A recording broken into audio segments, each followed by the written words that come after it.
Just give it a wee minute while everyone joins us. Hello and welcome to today's Meet the Funder session. We're delighted and very grateful to have Sally here from Inspiring Scotland, who will be sharing information on Inspiring Scotland and the work that they do as well. So a quick note before we get started on some housekeeping. So today's session is in a webinar format. We'll be recording the webinar and we'll share the recording with you after the session as well, and it'll go on our YouTube channel.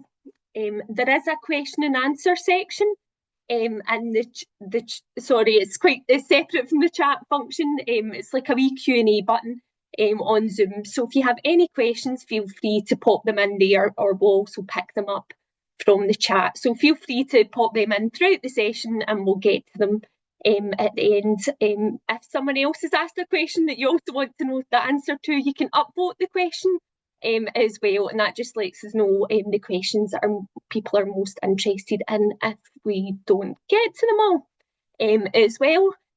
After today's event, you'll receive an evaluation link. The feedback's really valuable to us and helps us inform future sessions. So if you're able to fill that out when you get the time, we'd really appreciate it. So yeah, thank you so much for joining us. There's lots of us here, but if you're able to just put your name in the chat, what organisation you're joining us from, it would be great to hear from you. So my name is Kirsty Young and I'm the Funding Scotland Development Officer at the Scottish Council for Voluntary Organisations, also known as SCVO. So the Scottish Council for Voluntary Organisations is a national membership organisation for the voluntary sector. Our mission is to support, promote and develop a confident and sustainable voluntary sector in Scotland. So as I mentioned, I'm the Funding Scotland Development Officer, but what is Funding Scotland? So for those of you that don't know or aren't aware of Funding Scotland, it's a free online database with funding opportunities available to groups in Scotland as well. So we have over 1,300 funds listed. We keep it up to date every day. You can filter it by what funds you're looking for or what types of funds you're looking for, what work you're looking for funding for as well. So no matter what size of organisation you are, it can help find the right funds for you. You can also sign up to our bulletin and it lets you know about new funding opportunities that are available. We've tried to make it as easy to use and as accessible as possible as well, so you can use keywords and filters to identify the most relevant funds for you. So thank you for coming to today's Meet the Funders event. We run these on the first Tuesday of every month at 10 o'clock. So next month in August, we've got the Meet the Funder with the postcode lottery. In September, we have Meet the Funder with Foundation Scotland, and they'll be talking about their social investment fund. We also, in November, have our Meet the Funder with the Cora Foundation, and in December, we have our Meet the Funder session with the Aviva Foundation as well. So you can go on our events calendar, they're free to sign up to, and yeah, they take place the first Tuesday of every month at 10 o'clock. We also run training on fundraising as well, and we'll be launching our next series soon. But we have an introduction to fundraising course on the 20th of August, which you can sign up to through our events website. So I've talked about Funding Scotland and the kind of standard features that you can use. So anyone is able to use it, and you can find fund information, keywords, filtered searches, and that weekly bulletin. There is some further features you can access as a Funding Scotland member.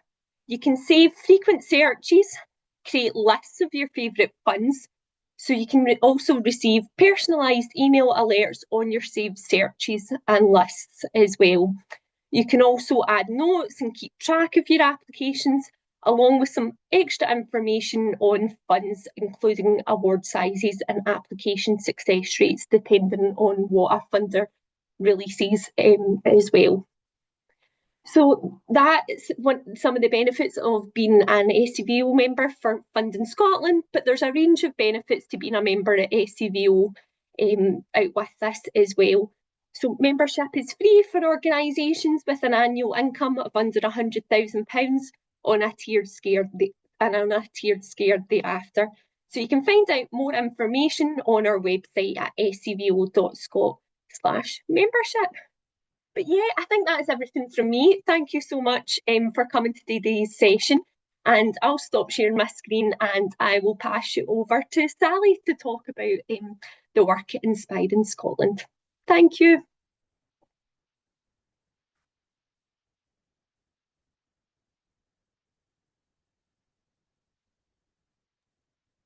Thanks, Kirsty. I'm just going to share. Sorry, I picked the wrong thing to share there. Look different from the practice. Just a little second. Oh, good. Take your time. Thank you. Lovely to see so many people in the chat as well, seeing where you're joining from. Lovely to have you all here. Thank you. There we go. So you can see the slides okay? All good, Sally. Thank you. Fabulous. Thanks, Kirsty. Hi, everybody. I'm Sally Cavers from Inspiring Scotland, and I'm going to do the session this morning. So the first thing to say, it's really nice to see everybody posting in the chat who's here, because as you'll appreciate when you do these sessions, I'm essentially just looking at my laptop screen and talking to myself. So it's nice to see there's so many. There is actually people here, and from a range of different organisations. So I'm trying to pitch this. I know there's quite a number of you who are quite familiar with Inspiring Scotland and are part of our different funds, and there's some of you who are not. So I'll sort of try and maybe pitch it in the middle. So general information about Inspiring Scotland. We've got 2 funds that are either open or just about to be open at the moment. So I'll talk a bit about them, but ultimately I would just like this to be an opportunity to share a bit of information and to encourage you all to get in touch or make contact if you've got any further questions.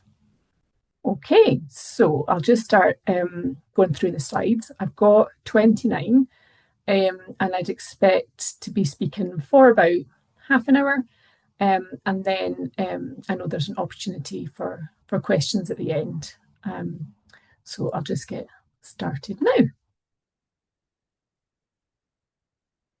All right, yeah, as I said, I'll just talk a little bit, give you a bit of background about our work. Apologies if you're very familiar with it, and about the Inspiring Scotland model. I'll talk a little bit about funding applications. Kirsty said that that's something that tends to be appreciated by people. And then, as I said, there's a couple of funds either open or about to be open. Inspiring Scotland has been around since 2008. The vision is for every person in Scotland to be able to enjoy a happy, healthy life free from poverty or disadvantage. So obviously that's in line with a lot of your own vision statements. And how we do that, we hope to inspire people, communities, organisations and government to work together to drive social change and transform lives.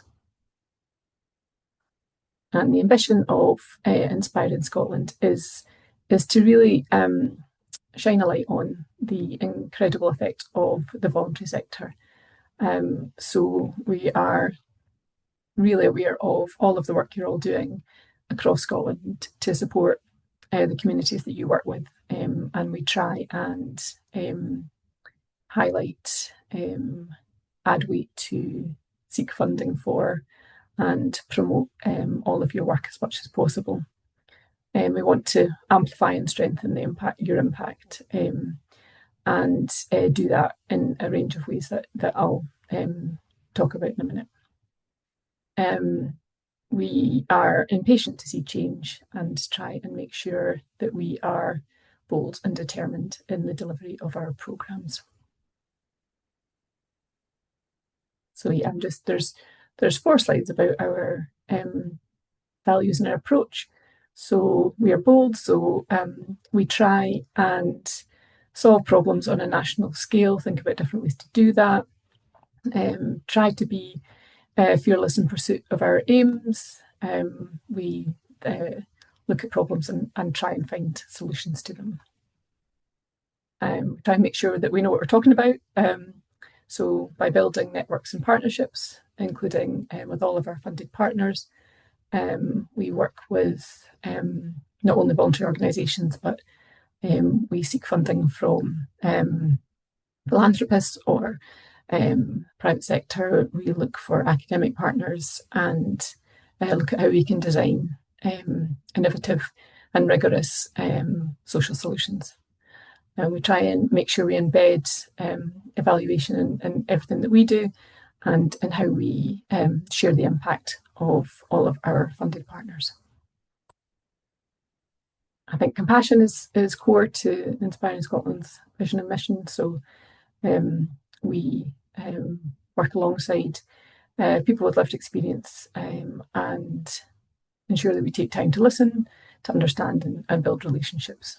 And finally, we aim to be effective. So by collaborating with different range of stakeholders, we hope to really develop and build connections. Because in doing that, and that's obviously the way to effect change. So just in terms of some of the approaches that Inspiring Scotland embeds in our work.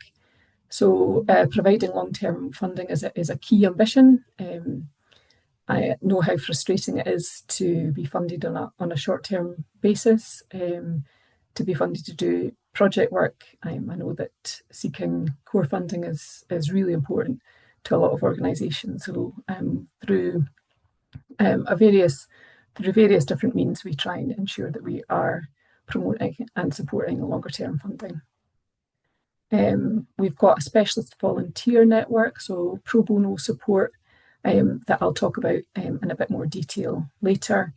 And that support really is to build capacity and to identify where there's areas where we can utilise the expertise of a huge number of volunteers that we work with. As I said, evaluation is core to our approach, evaluation of our own activity and supporting organisations that we're working with to embed evaluation in their work. We do a lot of work around support for voluntary sector leaders through leadership change and development programmes and through our portfolio support offer. So we also utilise volunteer input from local communities, so not only through our pro bono volunteers, but through the business sector and looking at what is available in local communities. And we try and be a catalyst for action and change, to be part of the incredible force that is Scotland's third sector. Okay, so we've got 4 areas of strategic focus, and I'll just talk about some of our funding under these different strands. And yeah, like I say, some of you will be familiar with our funds and with different pieces of our work. So we've got a number of funds that are concentrated on improving life chances for children and young people. And then our other big funding stream is on flourishing lives. And that's the stream that I work under. So the 2 funds I currently manage are the Autistic Adult Support Fund. I'll talk to you about that in a little bit. And the Changing Places Toilets Scotland Fund. And that's the fund that hopefully is about to open next month. We're also trying to build our work around climate action, and one of our funds is called the Neighbourhood Ecosystem Fund, and that is currently open, and I'll give you a bit of information about that in a little bit. And then we also aim to challenge ourselves to look at our approach to funding and the impact that we're making, and to ensure that we are, as an organisation, really underpinning the incredible work that the third sector does. Okay, so that's all of the background. So now I will get into the detail of some of the Inspiring Scotland programmes. So as I've said, here's kind of the three programme themes: improving life chances of children and young people, flourishing lives, and climate action. So under improving life chances of children and young people, we've got 9 funds there. So they include Thrive Outdoors, In Tandem, Bright Starts Breakfast Fund, and Cashback. So I think some of you will be familiar with some of those programmes. The Youth Action Fund, that's a very exciting piece of work. So that is a fund that was established by the Distillers charity, and as a result of auctions that take place every 2 years, there is a huge amount of money generated from those auctions, or whisky auctions, and they are that fund. I think the last auction raised £2.3 million, and the charity partners are all youth organisations who are supporting young people to thrive. Under Flourishing Lives, we have a number of programmes that look to support individuals in their communities. I manage the Autistic Adult Support Fund, which is a Scottish Government fund that supports autistic adults who, around their autistic identity and well-being. There's currently 10 organisations that are part of that portfolio, and the range of support provided, for example, includes group work, or one-to-one counselling, or peer support. The Improving Access Fund is a relatively new fund. That's a Scottish Government fund as well, and that is supporting disabled person-led organisations. So there's a range of funded partners there, and they are delivering a range of different projects. And then under the Climate Action strand, we've got the Neighbourhood Ecosystem Fund, and that's currently open and is a fund that's supported by the Carmen Family Foundation. So I've got a few slides just explaining what that is, if anybody is interested in applying to that. Okay, so our specialist volunteer network. Pro bono support to our funded organisations, which brings professional expertise and is about solving problems or building capacity, or just looking to see across the network of volunteers if there is somebody who can provide some bespoke support. So we, in 2024 to 25, there were 300 volunteers, and they were delivering sort of 2,600 hours of support. So that's obviously incredibly helpful to organisations to have that pro bono input, and it can be generally organised pretty swiftly.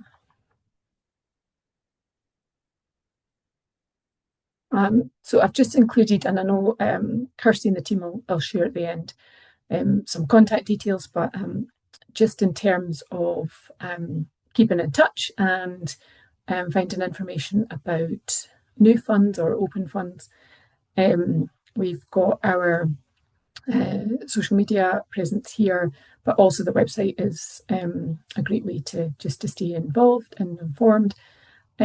And there's a newsletter that you can sign up to get the latest updates about funding.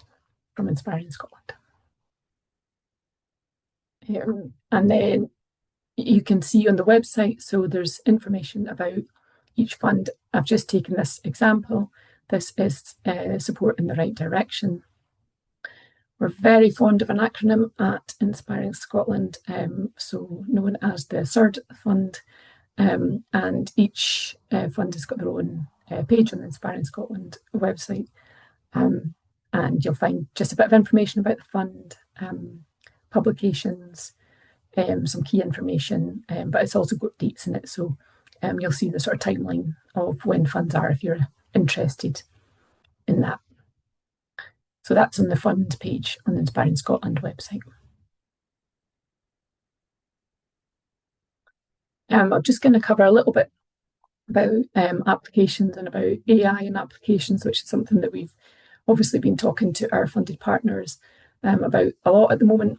I think I would just stress that we try as much as we can to make sure that the application process is accessible, so that there's different ways to apply, and that there's always an opportunity to discuss and to ask any questions. So relationships are absolutely key. I would encourage everybody to make contact with any funder about funding streams and opportunities. It's great. I would really appreciate having conversations with people before they apply, just to talk through the aim and ambition of the funding. So I would really encourage that. And yeah, just to ensure, we try and make sure that funding applications are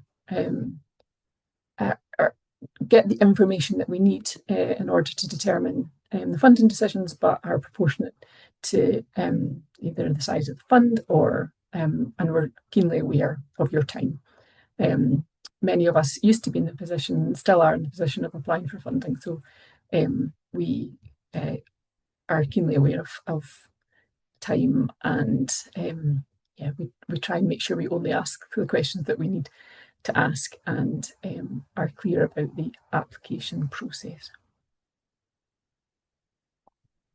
Yeah, we've been having, as I'm sure many of you have been, thinking about the use of AI in funding applications and what the opportunities are around that, and then also just some of the things to be aware of, some of the potential risks. So some of our funds have been looking at this on a fund basis, and we've also got an Inspiring Change with AI fund running at the moment with 4 organisations. So yeah, some of the things that people are bringing up with us is obviously the opportunities that AI offers with fundraising. So just in terms of some of the research, generating ideas, looking at adapting existing material, maybe sharpening up or reworking a previous application, its role in copywriting or copy editing. So with the right prompts, yeah, getting that writing piece maybe more efficiently done. And then also just in terms of giving you some feedback on the drafts or the proposals that you've written, and identifying maybe a specific point that you'd like to emphasise more, or asking for any gaps. Obviously, just risk and ethics is a very important consideration. So some of our funded partners have been just talking about concerns around data protection and ensuring that there's all staff are familiar with data protection and AI. Bias is something to be really alert to, and to consider what data set and what the source of the information that you're getting from the tool is. climate impact is obviously a huge consideration. So there's a lot of processing power used in the generating the data. So a lot of our funded partners are just working together and thinking about minimising impact in terms of climate impact. And then, yeah, I guess, and just in terms of content and how live and relevant it is. So a lot of our funded partners are just reflecting on keeping up to date and just being cautious sometimes of what the AI tool is suggesting in terms of content. So yeah, just in summary, in terms of as a funder, so obviously submissions generally have used AI, and that's obviously going to happen. And we would just say just consider some of the efficiencies and also the risks associated with it, and then also just making sure that there's the checks and balances in place for ensuring that what's being submitted, that you can deliver it, but that it's been checked. And I think sometimes if there's not an editing stage or a thorough review, then sometimes it's a bit off-putting when you see some of the content that's not been properly reviewed. And generally, just in terms of authenticity, sometimes it's the human voice is missing, so that's always a little bit off-putting if it feels like it's not it's not an authentic proposal, I suppose. I think AI images are probably a no-no. They're still pretty obviously AI generated and sometimes not all that helpful. I mean, they can be, and Canva can be amazing, but yeah, just approach with caution, I suppose.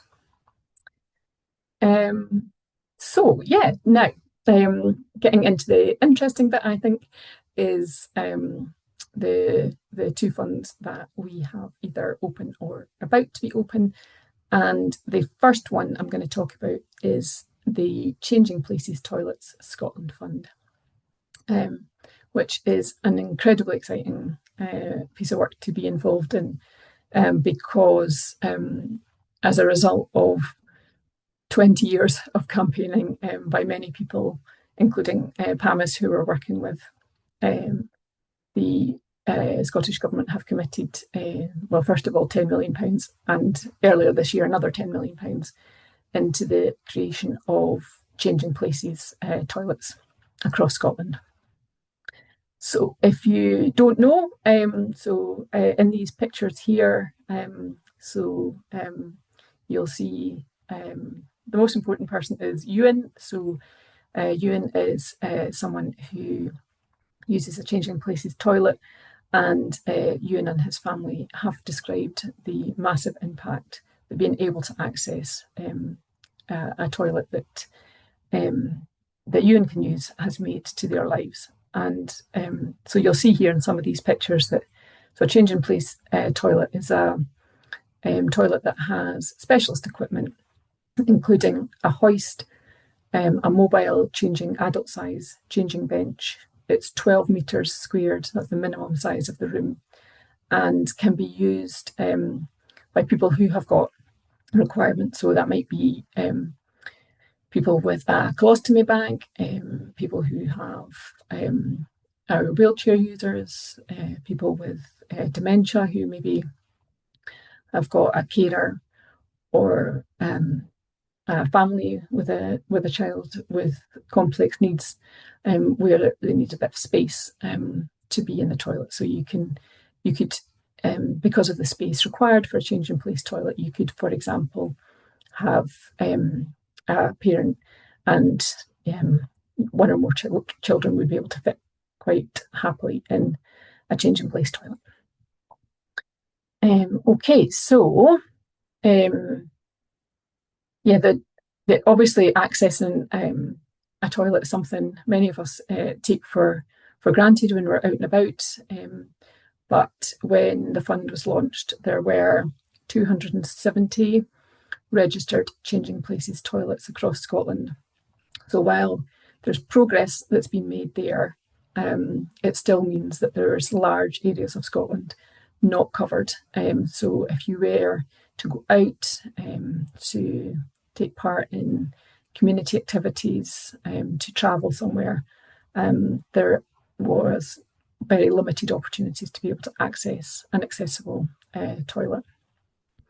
So the first round of funding in August last year resulted in 81 projects being funded and are currently in development. And the key thing is that they are high quality changing place toilets. So they've got equipment that's been recommended by postural care experts, occupational therapists, and have got the necessary equipment to enable people to have a safe experience. They also include a peninsular toilet, so that's a toilet that a chair can get all the way around. Okay.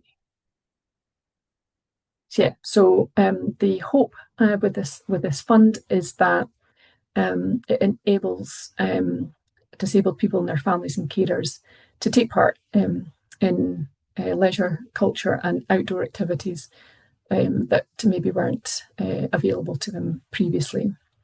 And obviously that helps to improve well-being. It's very significant for people's dignity and confidence to be able to go out, and it means that there's stronger connections to communities and to public spaces. It's also significant for carers because, as I said, the size of a changing place toilets means that certainly more than one carer can accompany somebody if that's needed. One of the secondary benefits is it's hoped that this results in increased visitor footfall, which is supportive of local economies. So yeah, very exciting fund. And as I mentioned, it's been a privilege to work alongside PAMIS on this fund. So PAMIS promoting a more inclusive society. Some of you will probably know PAMIS. They did a huge amount of campaigning work to really illustrate the need for the growth of changing place toilets and then to support the quality of the installation. PAMIS are now the chair of the UK-wide Changing Place Toilet Consortium, and their role is to be the technical experts on the fund. So every project that we are supporting, PAMIS reviews the technical drawings, has a checklist, and passes them and then registers the finished projects on the Changing Place Toilet Consortium map. So that's a map that shows where the registered toilets are across the UK, actually. So that's a really important tool in terms of planning journeys or outings for families. And PAMIS is doing a lot of work with suppliers of equipment to make sure that that's the best equipment and the safest equipment that can be used, and has got quite rightly very stringent list of equipment that needs to be installed in each changing place toilet. Okay. So in terms of looking ahead, from the first round, the first changing place toilets are opening at the moment, which is great. And we're just reflecting on, this is a new fund, so there's obviously learning in terms of its implementation, and we are just sort of making tweaks to the fund, and we hope to relaunch next month. It's likely to be a two-stage application, so the first stage is to sort of submit some of the preparatory work that's been done, considering around community engagement and getting a quote from a supplier. And then the second stage will be a bit more detail about the project planning and delivery. As I've said, the Scottish Government budget included the announcement earlier this year of an additional £10 million for change in place toilets. So that's an incredible opportunity to make sure that Scotland is much better serviced and much more accessible. Okay, so what that looks like in terms of the timeline. So there'll be, if this is something that you're interested in, please don't hesitate to get in touch with the fund team. We'll share details at the end. But we expect it to be a rolling programme from next month. And there'll be, an application. And then the project development is taking some time because that involves statutory permissions. For example, getting planning consent or a building warrant, and then working with PAMIS on getting approval of technical drawings. And then the build phase should take between 18 to 26 weeks. There's two types of change in place toilets that we're providing funding for. One is a modular unit, so that's a unit that can be placed in grounds, for example, or adaptations to an existing building. So that might be if there's a room in a building that's the appropriate size that can be adapted into a change in place toilet, or it might be that there's a redevelopment happening. We've got some sort of public toilet redevelopments in the current fund, so the projects might be looking at the redevelopment of their general toilets, their accessible toilets, so the sort of disabled toilet, and then a change in place toilet. So that's what's ahead.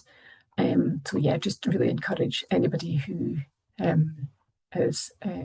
think that this would be an asset to their either your own premises or leased premises to consider it and get in touch with the fund team. Okay, so I'm aware I'm at 31 minutes at the moment, and you've probably done more than enough listening. So I'll just talk about the Neighbourhood Ecosystem Fund, and then I'll be done. So this fund is open at the moment. It is a great fund that has been supported by the Carmen Family Foundation, and it's really about developing projects. So let me just tell you about its ambition. So it came about through our strategic objective around climate action and the need and the recognised need to look at local ecosystems and where support could be provided to develop solutions. We were really aware that there's a lot of community work happening, but that it can be difficult to get the funding to get ideas off the ground. So this fund is very much about doing that, getting ideas off the ground and providing that initial bit of funding around development. So it takes the ideas that are sort of forming and looks to work with partners to develop those into a bigger project that would support local people and biodiversity. So if you go to the Inspiring Scotland website, you'll find all the information you need there. Community groups can apply for up to £13,500, And as I said, it's about developing projects to restore nature and build biodiversity in their local area. There's lots of examples on the website about previously funded work, so if you were looking for ideas, you could get some there. The type of things that have been funded have included surveys or feasibility studies, skills development, and the aim is to get projects ready for their next stage. And then funded communities have access to grant funded and specialist fundraising advice. So the conclusion of the projects and the input is to support the scaling of the local work. So yeah, the fund is just opened, and it's open on a rolling basis to support applications, and you'll find everything that you need on the Inspiring Scotland website. Okay, so that's me.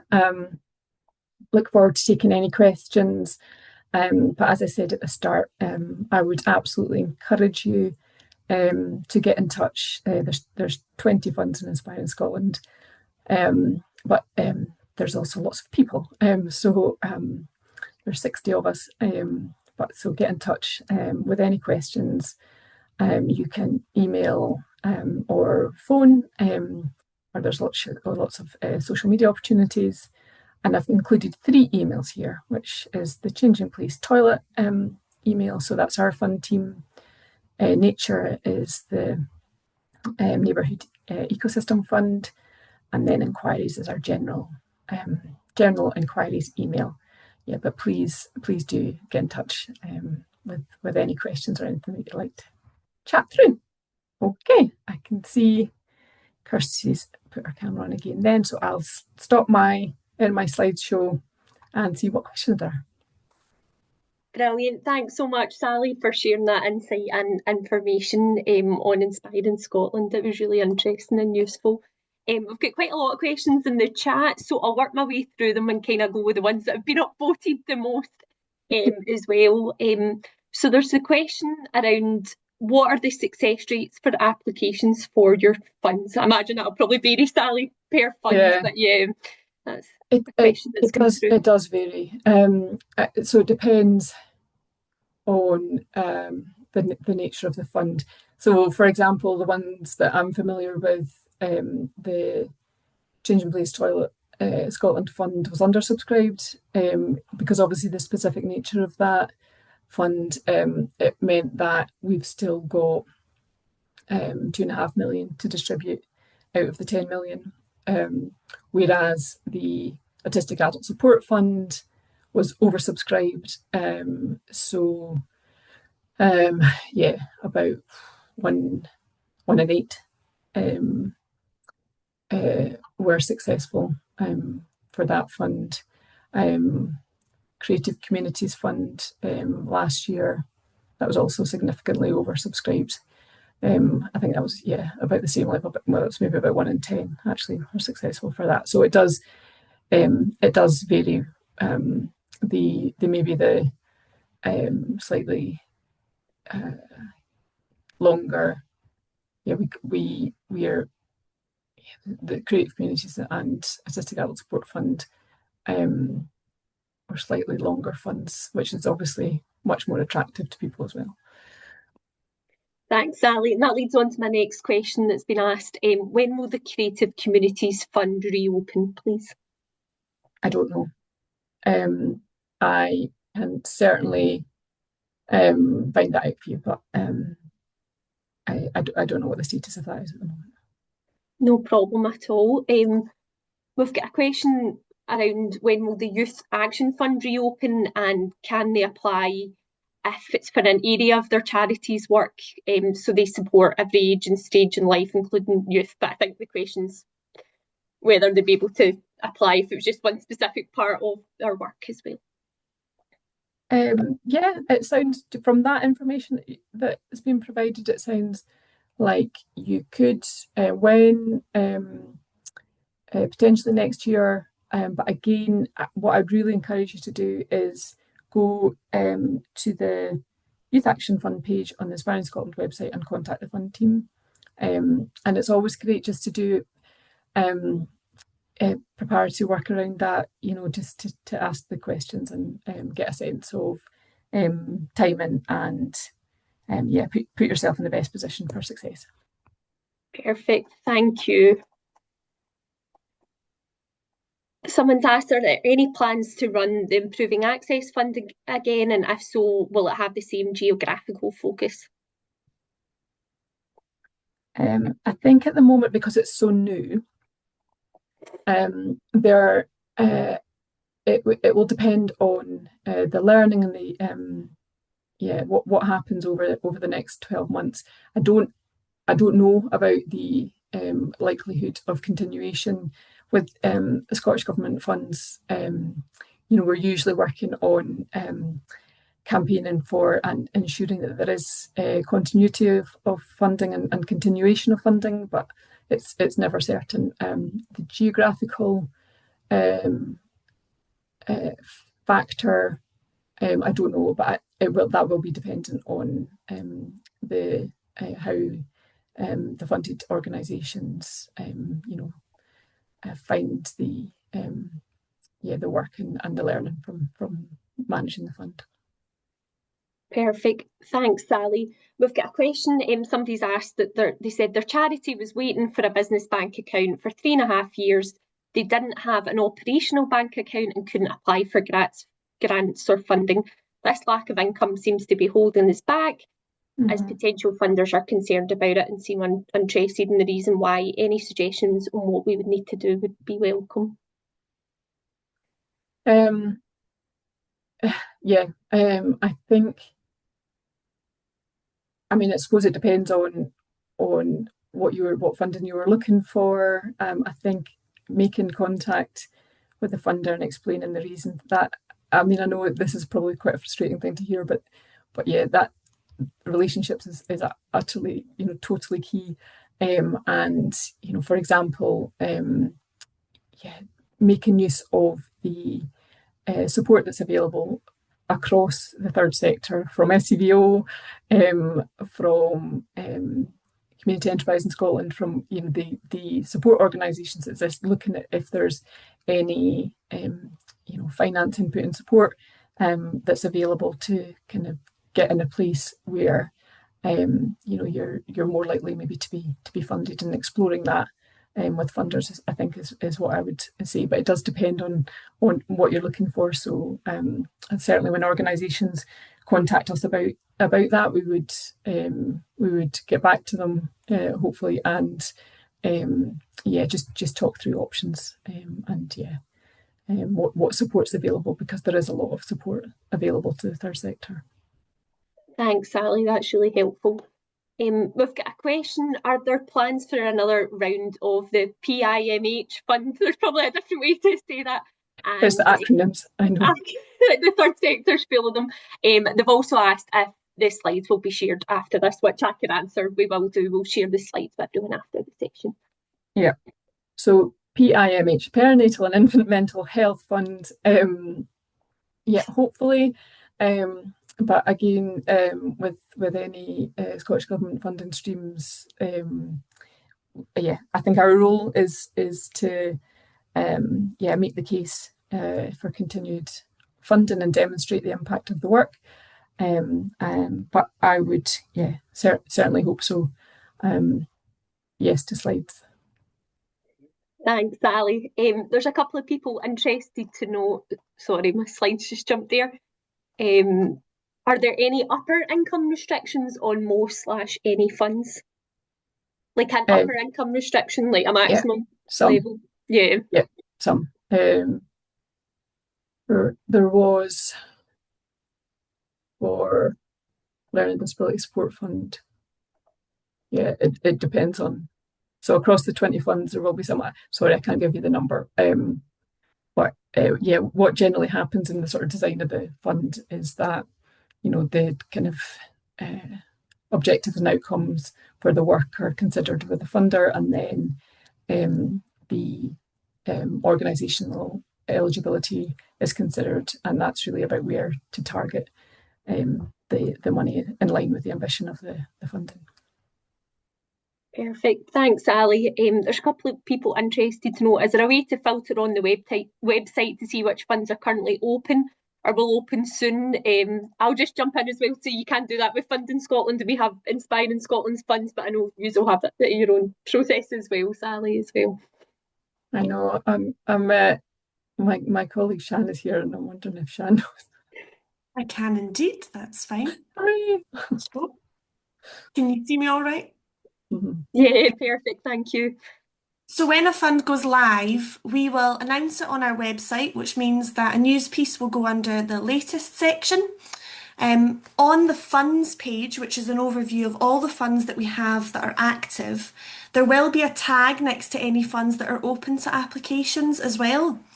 What I would say, and I've shared this in the main webinar chat, is follow our social media and follow our newsletter, because that's where we post about opportunities. It's not like you have to be, part of a secret club to know first. We post it kind of across the board when a fund goes live. And we do try and make sure that everyone knows about the fund going live. So it's the best place to follow us and to keep up to date with all the latest news. We don't tend to announce in advance of a fund going live, so it typically is just when it's open for application. But if at any point you've got questions about the status of a fund, you can always drop an email into inquiries or through the Contact Us form on the website, and we'd be happy to navigate that with you. And we do also point quite often to Funding Scotland if there's not an opportunity that we currently have open that would suit you, or if we know of another organisation that might have a funding opportunity that would suit your project. We do our best to try and signpost, because we know it's a challenging funding climate out there. Brilliant. Thanks so much, Shan. Really appreciate that. So we've got a question somebody's asked. Our charity, is quite new. Will we be eligible for some of these grants? Yeah. Sorry, this is a familiar response. It depends on the fund. So yeah, each one's got sort of different requirements and setup, but most in terms of due diligence, so part of the assessment tends to be to look at accounts. So if you don't have if you're new and you don't have accounts that you could submit, then that might be, some funds might make that requirement, so you might not be eligible for them, but it does vary. Thanks, Sally. Someone's asked, if an organisation is developing a wider capital extension, can the Changing Places application run alongside that project, or does the wider build need to be fully approved before applying? No. So the only thing I would say is that if it's an entirely new building, then there's a requirement to put in a change in place toilets under building regulations. But if it's a redevelopment of an existing space, then it could be funded under the fund. I would just encourage you just to make contact with us at the fund team, just to make an initial inquiry. But that's great. We are very, very keen to support the expansion of the number of change in place toilets across Scotland. So really keen to have conversations about that. Brilliant. Thanks, Sally. I think you've answered the second half of this question around maximum annual turnover an organisation can have as a cut-off. But someone's asked, will the SIRD fund be opening again this year? Yeah, SIRD support in the right direction. Don't know. Sorry. Again, Scottish Government Fund, but I hope so. It's been a really successful fund. It's made a lot of impact, and would certainly hope it's continue to be supported. Perfect, thank you. There's a question. Can you say more about the Equality and Human Rights Fund, or any other funds which we could apply for to support dyslexic children and young people and adults? To support dyslexic children and young people and adults. Yeah.